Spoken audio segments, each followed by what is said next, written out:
भूपेंद्र जी तो जिस दिन तय कर लेंगे उस दिन उनका पटिया जो है मर्ज कर जाएगा बीजेपी। आप ही बता दो, हार भौंकने वाला का जवाब देना जरूरी है क्या? नमस्कार, इन खबर में आपका स्वागत है। बिहार में सरकार बन गई है, नीतीश कुमार मुख्यमंत्री हैं, लेकिन ऐसा कोई दिन नहीं होता जब उनके हटने की और सरकार गिरने की चर्चा ना होती हो। दरअसल वहाँ पे नेक टू नेक फाइट हुई थी, 110 और 125 का आंकड़ा है, इसलिए हर समय महागठबंधन को लगता है कि बस कुछ ही दिनों की ये मेहमान है और उनकी सत्ता आने वाली है। महागठबंधन को ये भी लगता है कि सत्ता उसे छीनी गई है, असल में जीत तो उसी की हुई थी। ये बार बार तेजस्वी यादव दोहराते रहे हैं। इसी बीच में जो अरुणाचल में डेवलपमेंट हुआ, जेडीयू के 6 विधायक बीजेपी ने शामिल कर लिया, उसको लेकर के जेडीयू की नाराजगी बढ़ी। ये जेडीयू के जो राष्ट्रीय अध्यक्ष बने हैं आरसीपी सिंह और केसी त्यागी, इन्होंने कभी छुपाया नहीं। नीतीश कुमार कम बोलते हैं, चेहरे से बॉडी लैंग्वेज से नाराजगी जाहिर कर देते हैं। इसलिए महागठबंधन और आरजेडी को और मौका मिल गया बीजेपी और जेडीयू पे वार करने का। उसके निशाने पे जेडीयू इसलिए रहती है कि उसे लगता है कि नीतीश कुमार कमजोर मुख्यमंत्री हैं, 43 विधायक है, बीजेपी तो केंद्र में भी सत्ता में है, उससे लड़ना फिलहाल संभव नहीं।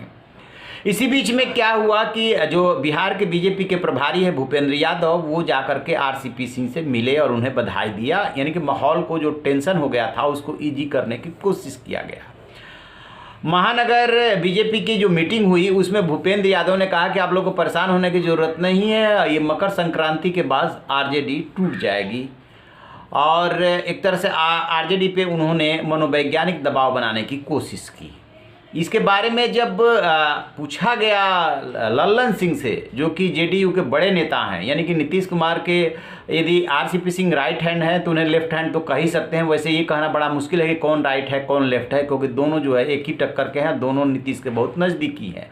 तो उन्होंने कहा कि ये कौन सी बड़ी बात है, ऐसा हो ही सकता है। और भूपेंद्र यादव कह रहे हैं तो बिल्कुल संभव है। जरा सुन लीजिए लल्लन सिंह को। तो भूपेंद्र जी कमे बोल रहे हैं।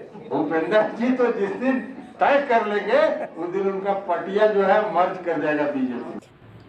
तो जैसा कि आपने लल्लन सिंह को सुना, इसके बाद उसी दौरान फिर जो है जो आरजेडी के प्रदेश अध्यक्ष हैं जगदानंद सिंह, उन्होंने ये कह के जवाब दिया कि आरजेडी के विधायक इंटैक्ट हैं, उन्हें अपने घर की चिंता करनी चाहिए। और फिर जो है ये भी उन्होंने कह दिया कि हर बकवास का जवाब देना कोई ज़रूरी नहीं है। उनको भी सुन लीजिए। 7 एमएलए ले गए थे ना, तोड़ रहे थे हमारा दल, तोड़ रहे थे हमारा दल, तोड़ रहे थे, ये दल बिखर जाएगा।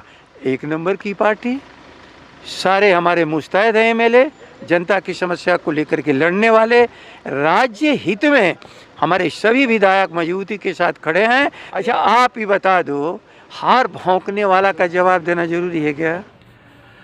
तो जैसा कि आपने जगदानंद सिंह को भी सुन लिया, फिर क्या था, इधर से केसी त्यागी ने जो है दिल्ली से वार किया और कहा कि भूपेंद्र यादव मजे हुए नेता हैं, हर फन के माहिर है, जानते हैं। यदि वो कह रहे हैं तो निश्चित रूप से आरजेडी का फिर विलय होने वाला है। यानी कि चौतरफा आरजेडी पे दबाव बनाया गया। फिर क्या हुआ कि आरजेडी ने एक ट्वीट किया और ये कहा कि ये जीजा जी की पार्टी नहीं है। अब वो अरुणाचल में किसने किसका विलय किया, यानी कि ये वार कर रहे हैं कि अरुणाचल में बीजेपी ने जेडीयू को धोखा दिया। कहाँ सोच रहे हो, कहाँ निशाना साध रहे हो, जमीन पे रह करके बात कीजिए। यानी कि जेडीयू पे वार। तो अब जीजा जी की पार्टी क्यों इन्होंने बताया, ये तो इसके पीछे उनकी क्या मंशा है वही जाने। लेकिन वो कहना ये चाहते हैं कि जो नीतीश की नज़दीकी बने हुए हो, लल्लन सिंह पे खास तौर से वार कर रहे हैं और ये जो बयान दे रहे हैं, आप अपनी पार्टी को संभालो। अरुणाचल में आप ही की पार्टी टूटी थी, आरजेडी नहीं टूटी थी। तो एक दूसरे के ऊपर जो है ये बढ़त लेने की कोशिश है, माइंड गेम है बेसिकली। अभी सरकार को वहाँ पे कोई खतरा नहीं है और मकर संक्रांति के बाद जो खबरें मिल रही है उसके मुताबिक कैबिनेट का एक्सपेंशन होना है। नीतीश कुमार जमीन पे अपने को मजबूत कर रहे हैं। संगठन जो कमज़ोर हो गया था, जो नेता छोड़ के चले गए थे, उनको साथ जोड़ने की कोशिश कर रहे हैं। 2 ही संभावनाएं भविष्य में बनती हुई दिख रही है। एक ये कि जैसे ही 5 राज्यों में इस साल विधानसभा चुनाव होने जा रहा है, बीजेपी यदि मजबूत होकर के उभरी तो वो बिहार में अपना मुख्यमंत्री बनाना चाहेगी। उन परिस्थितियों में ये 2 संभावनाएं हैं कि या तो फिर से नीतीश कुमार उधर सपोर्ट करें, क्योंकि बहुत दिनों से महागठबंधन की तरफ से ये डिमांड हो रही है कि नीतीश कुमार जो है तेजस्वी को सीएम बनाए और अपने केंद्र की राजनीति करे, विपक्ष का पीएम का चेहरा बने। दूसरी संभावना इस बात की है कि नीतीश कुमार बार बार पाला बदल क्यों करेंगे कि कहीं ऐसा नहीं कि बीजेपी और जेडीयू में तकरार बढ़ी, अंदर से मतभेद बढ़े तो चुनाव की भी नौबत आ सकती है। ये इसकी आशंका जो है हर दल व्यक्त कर चुका है।